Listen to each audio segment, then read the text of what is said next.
Bonsoir à toutes et à tous, soyez les bienvenus sur Monaco Info. Nous sommes le mercredi 13 juillet et voici les titres. Vous en avez peut-être fait les frais ou peut-être vos proches. Le trafic aérien en ce moment est dense, entre retard et annulation. Nous ferons un point sur la situation avec le responsable de l'aéroport de Nice. La direction de la coopération internationale permet de soutenir chaque année plus de 150 projets dans 11 pays, souvent en voie de développement. Eh bien, la coopération internationale vient de fêter ses 15 ans. Elle pique alors qu'on ne leur a rien demandé, elles sont de plus en plus nombreuses et ça de plus en plus fréquemment. Nous serons avec le chef du service aquarium du musée pour nous parler du phénomène des méduses. Dans notre série de reportages consacrés aux activités disponibles pour la jeunesse, aujourd'hui nous parlerons du handball. Et enfin nous reviendrons sur un concert joué au Fort Antoine avec le groupe londonien Portico Quartet.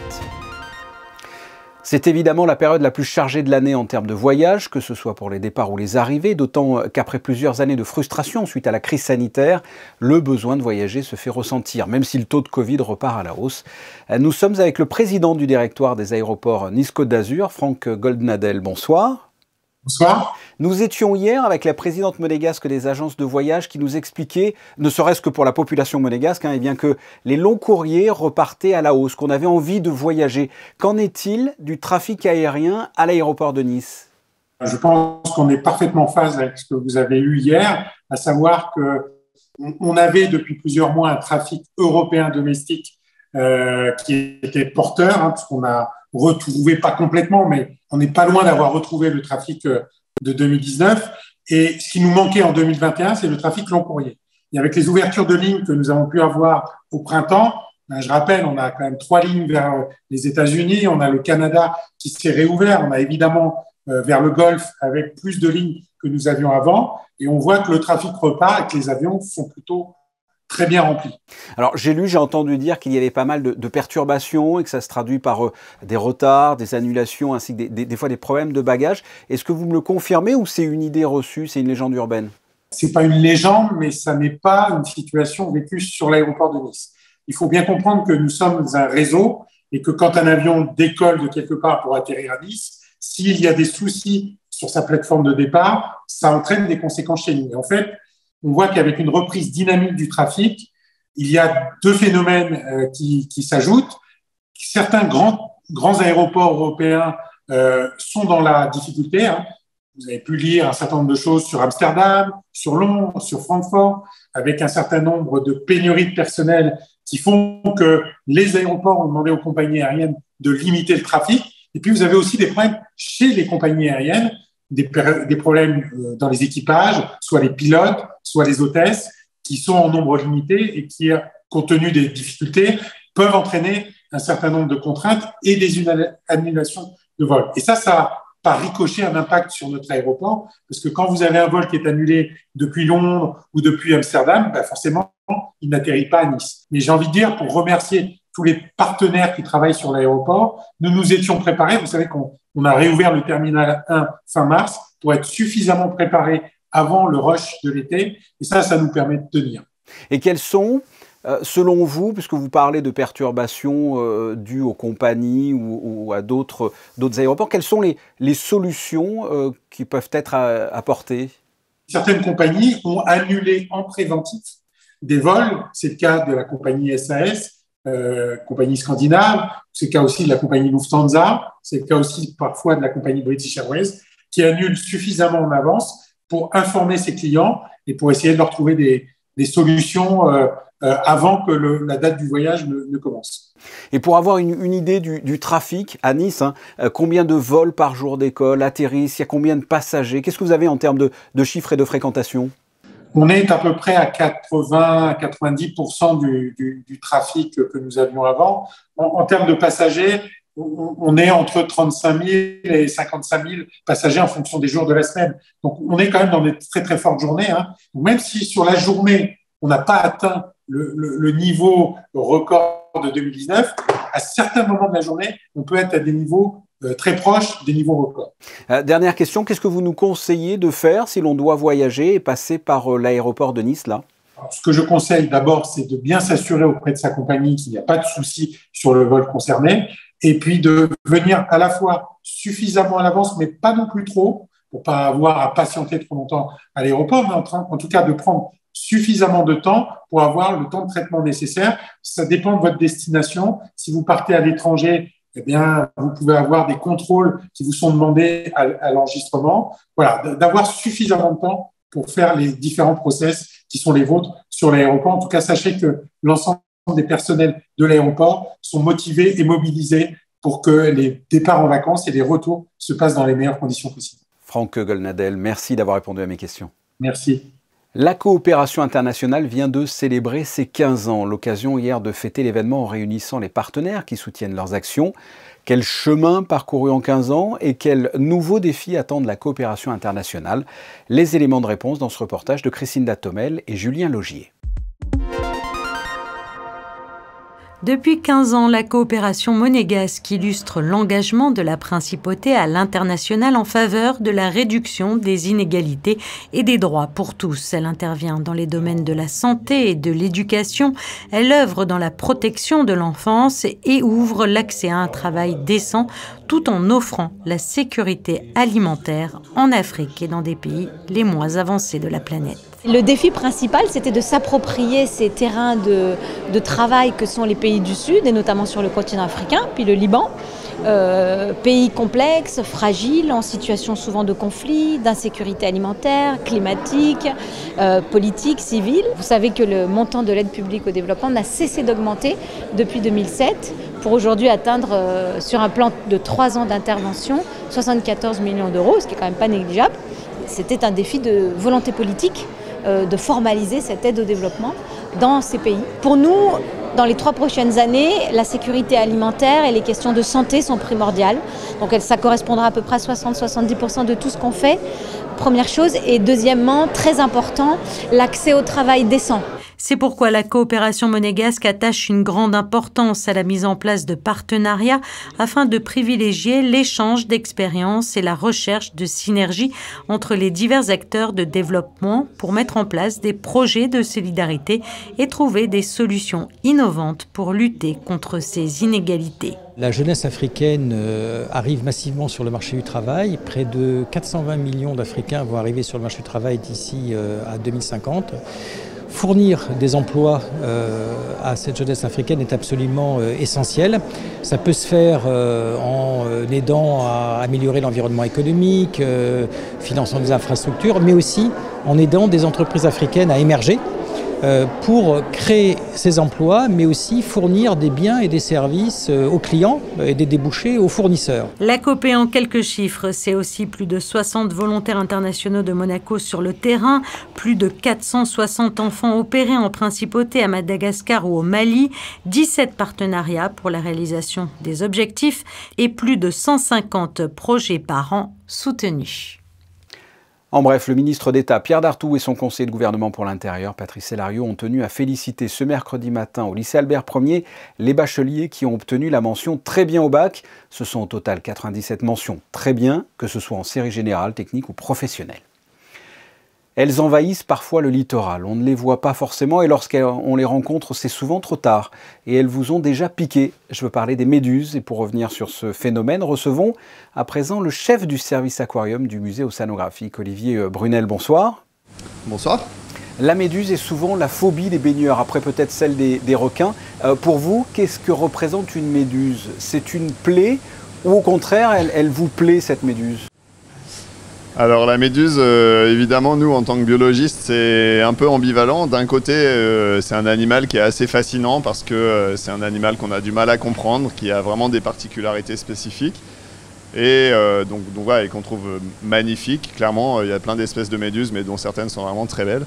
Et on a aussi forcément ce côté, voilà, les méduses, ça pique, c'est gênant, c'est embêtant. Donc on est partagé entre les deux aspects, mais c'est sûr qu'ici au musée océanographique, on est plutôt sur le côté regardez, ce sont des animaux fascinants.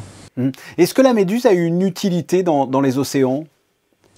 Alors en fait, la méduse, comme tous les animaux de l'océan, dans un système équilibré, oui, participe à la vie de l'écosystème marin. Elle dérive par les courants, donc elle capte éventuellement des poissons qui seraient malades ou morts pour se nourrir.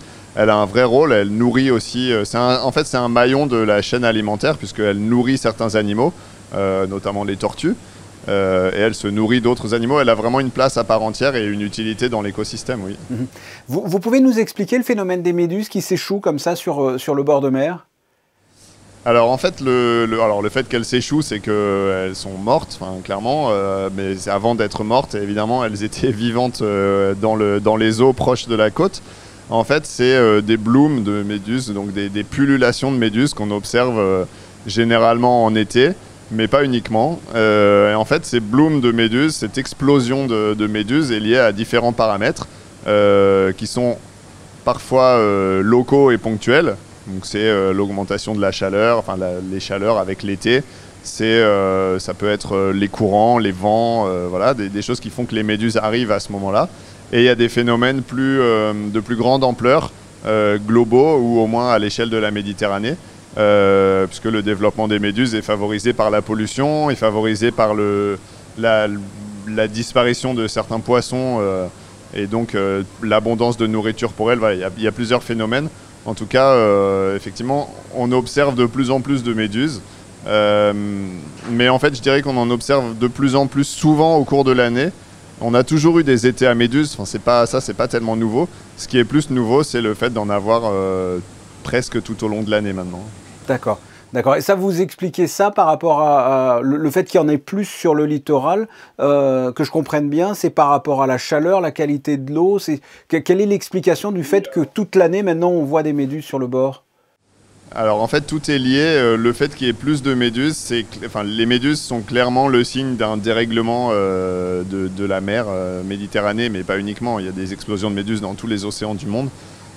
Pour ce qui concerne Monaco et les environs, c'est effectivement le signe d'un dérèglement au niveau de l'équilibre de la Méditerranée. Donc lié à la pollution, clairement, lié à l'augmentation des températures aussi, et du coup peut-être que avant la température était chaude pendant l'été et vraiment plus froide le reste de l'année. Maintenant, le fait que les températures soient chaudes plus longtemps avant et après l'été favorise leur développement et fait qu'on les retrouve plus souvent au long de l'année. Donc les températures, la pollution et le moins de compétition, on va dire, au niveau alimentaire, qui font qu'elles ont vraiment tous les éléments pour se développer. Qu'est-ce que vous nous conseillez quand on se fait piquer par une méduse? Alors, les bons réflexes quand on se fait piquer par une méduse, premièrement, c'est de sortir de l'eau, mais ça en général c'est assez instinctif parce qu'on a mal et que du coup on sort de l'eau, mais c'est éviter de se faire piquer à nouveau. Sortir de l'eau, éviter à tout prix de rincer à l'eau douce, parce qu'en fait le fait de rincer à l'eau douce, si vous avez encore des morceaux de filaments qui sont sur la peau, quand vous allez rincer à l'eau douce, ça va finir de faire éclater les cellules urticantes de la méduse et donc ça va augmenter encore les piqûres. Donc il faut sortir de l'eau, rincer avec de l'eau de mer. On peut éventuellement enlever les restes de filaments qui piquent avec un objet rigide, une carte de crédit, une carte, quelque chose de rigide pour vraiment frotter la peau. Et ensuite, le mieux, c'est de se rendre soit au poste de surveillance sur la plage, soit à la pharmacie la plus proche pour se faire prescrire une crème apaisante et puis éventuellement d'aller voir un médecin après parce que ça peut s'infecter si c'est pas traité assez vite. Voilà. Ou alors se baigner au larvoto parce qu'il y a un filet anti-méduse. Olivier Brunel, merci. Merci à vous, bonne soirée. Bonne soirée. Suite de notre série consacrée aux activités estivales pour les jeunes, après des cours de cheerleaders ou encore des stages de tennis. Aujourd'hui, parlons de handball, une activité qui rentre dans le cadre du passeport culture. Reportage de Dorine Jarnias et Orazio Gaggino. Ils sont une vingtaine de jeunes à venir faire du handball à l'espace Saint-Antoine. Carolina participe à ce stage pour la deuxième fois. Le passeport culture, c'est l'occasion pour elle de revenir pratiquer une activité qui lui plaît beaucoup. Je trouve qu'ils proposent beaucoup d'activités et pendant les vacances, si par exemple on part pas en vacances ou quelque chose comme ça, ça nous permet de sortir, de retrouver d'autres personnes qu'on ne connaît pas forcément et je trouve que vraiment c'est super sympa. Un passeport culture qui permet à certains comme Nicolas de se remettre en jambes. Avec le Covid et tout, ça me permet de reprendre du cardio, reprendre de la forme et être dans mon état en septembre pour reprendre. L'objectif du stage, faire découvrir le sport dans la bonne humeur. Ils découvrent aujourd'hui le handball autour des 2 séances. Nous, l'objectif, c'est de s'amuser, bien sûr, parce qu'on fait du sport pour s'amuser, mais aussi de leur donner quelques, ressources techniques de base qui pourraient faire qu'après, potentiellement, ils viendraient jouer chez nous. Que ce soit pour s'amuser, pour découvrir, voire même s'inscrire à la rentrée, les jeunes du groupe âgés de plus de 14 ans ont pu pendant 2 jours profiter du premier stage de handball de l'été. Une autre session est organisée du 29 au 30 août pour tous ceux qui n'ont pas encore pu en profiter. Suite de notre série d'activités proposées pour les jeunes dans l'édition de demain 19h où cette fois nous irons en mer. Hier soir, le groupe Portico Quartet s'est produit au Fort Antoine, une représentation à la tombée de la nuit avec des jeux de lumière et une musique électro-jazz. Reportage de Dorine Jarnias et Olivier Bonello.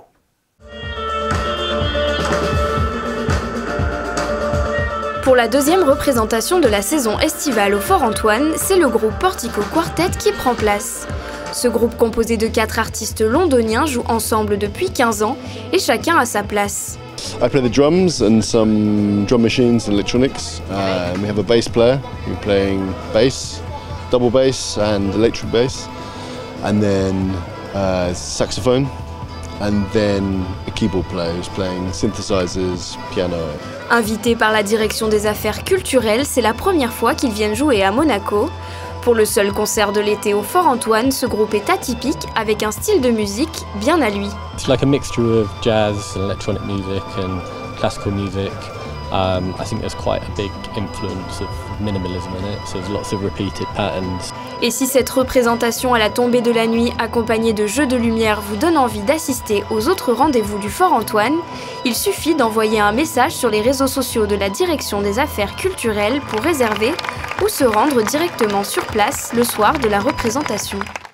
Et prochaine date ce vendredi 21h30 avec le spectacle qui s'intitule « Seras-tu là ?» Et Christina est bel et bien là pour la météo de ce jeudi.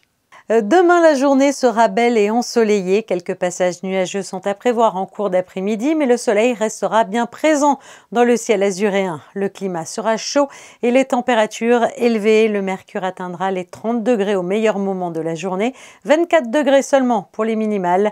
Même l'eau de mer sera chaude, 27 degrés. Le soleil se lèvera à 5h59 et se couchera à 21h12.